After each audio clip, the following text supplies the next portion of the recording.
Hello. It's a busy morning, and my subscribers, my 12 subscribers, will notice that this video is coming out the same day as another video. I like to watch evolution versus creation debates on YouTube. I like to watch a lot of different kinds of debates on YouTube. And I don't usually like to watch evolutionists spouting their lies without somebody debating them. In this video I'm going to highlight some bad logic I've heard from evolutionists. One, natural selection got us everything that we have. Let's start off by pointing out that natural selection was actually noticed and recognized by creationists before evolutionists hijacked it and manipulated it and changed it into something it isn't.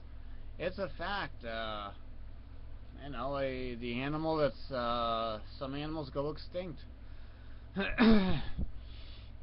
or some animals stop existing in a region because they are not well adapted to it. It's too hot, cold, wet, or dry for an animal, and they're gone. I'm bringing this up though because you see, natural selection selects from what's already there. So if natural selection, there are 10 kinds of animals. There you go. I know a little bit of sign language. This is 10 in sign language. If there are 10 kinds of animals in somewhere, and natural selection takes out 5 of them and you have 5 left, you didn't get more stuff. So natural selection cannot explain new animals or more animals. If natural selection can explain more animals, then my son's math teacher should let him have a math answer marked as correct if the question is 100 minus 50 and he writes 1,000 or something bigger than 50. Okay. So natural selection is true, and natural selection is less of things. Less is the opposite of more. In some of these debates, the evolutionist, the debater, or the audience, or both oh, sorry, a lot of talking, not a lot of drinking this morning. My throat's feeling it. They're asked to name one example of a positive benefit, or of a positive mutation, or an animal that we've seen. Not that an evolution is drawn in a book, not that an artist has drawn, but an animal we've actually seen come about by natural selection, a random chance. And the evolution says, oh, there's so many, there's a lot of them. Oh, if you say to me right now, name a number between 1 and 1,000,000, I'll name you a number real quick, because those numbers really exist. Maybe I shouldn't call this bad logic, but it's disingenuous to say, oh, there are thousands, there are millions of examples, there are a lot of examples, and then not name one. You were lying about there being a lot of them, or you're just taking somebody else's word and you haven't actually heard of even one if you can't name one.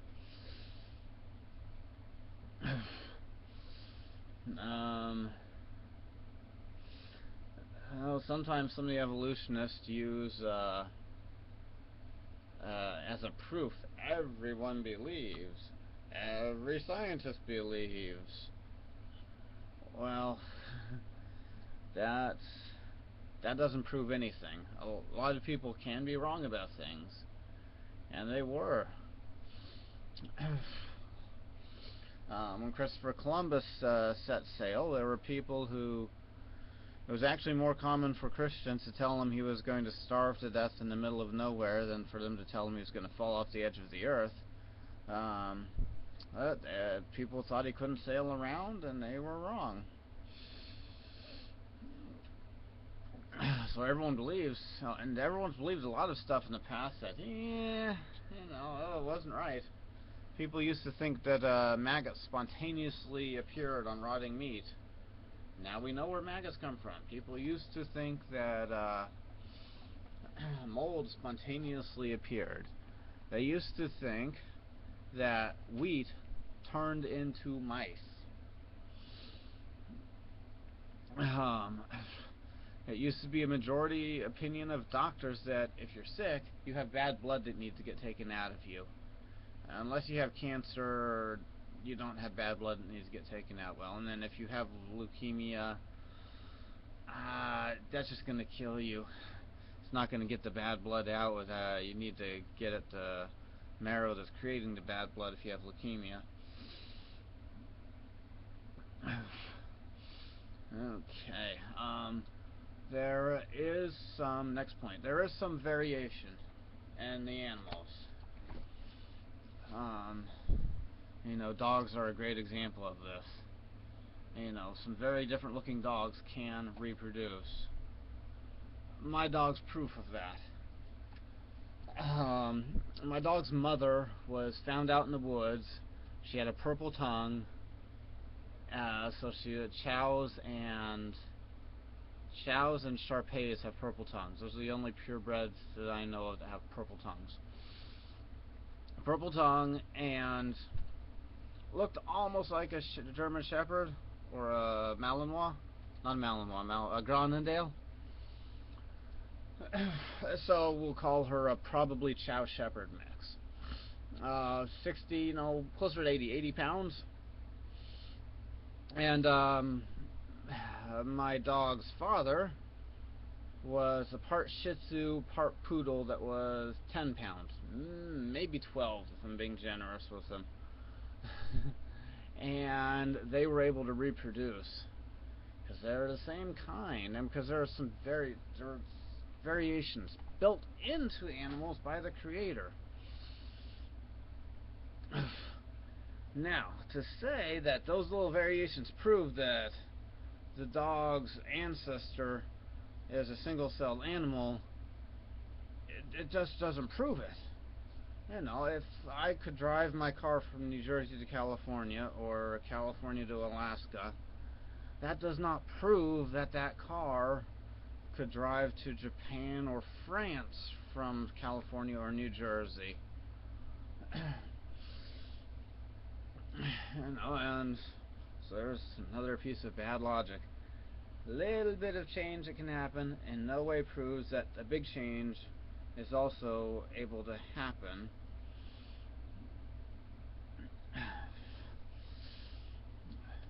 And some evolutionists say, oh,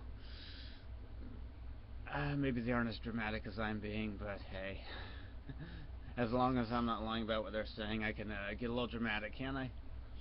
Oh, we couldn't have everybody on the earth, all the different skin colors and races. Oh, from two people 6,000 years ago.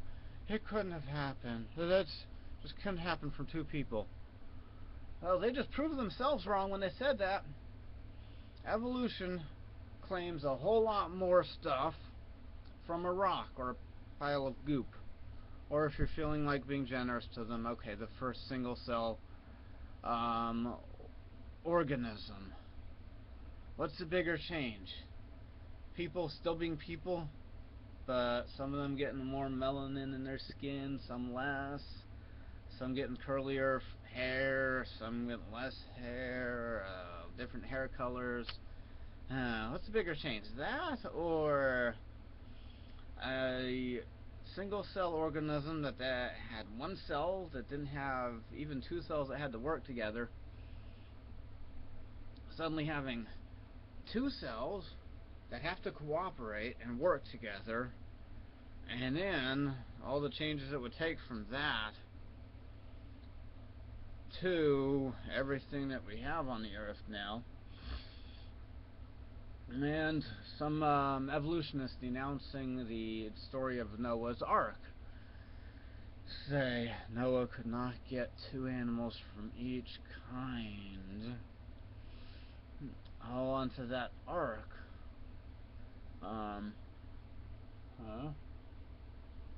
Could not from each. Wow. I've got some sloppy notes. Sorry. Oh, they denounced the story of the Ark. I just okay. I can tell from my notes I was writing about the animals in Noah's Ark. So, Noah's Ark. Some in these evolution debates, some evolutionists denounce Noah's Ark because they say that you couldn't get all the variety of animals that are on the earth now, all squeezed into that one little ark. They're proving themselves wrong again, although not as forcefully as when they proved themselves wrong with the previous example of bad evolutionist logic. If you could not get all the animals on the ark that you needed to for the Noah's Ark story to be true, then you definitely couldn't, you would need to get all the animals on there, you would need to have a variety in the kinds. You would need sheep to be able to give birth to little sheep, big sheep, white sheep, black sheep, etc., and so on and so forth. And if you couldn't get the variety from what would fit into the ark, you definitely couldn't get that variety by the evolutionary means from a single cell organism. So, my summary of this video is, well, evolution, it's a religion, it's got no proof behind it, and sometimes evolutionists use some bad logic that I just detailed, listed, and denounced. Have a good day. Thank you for watching.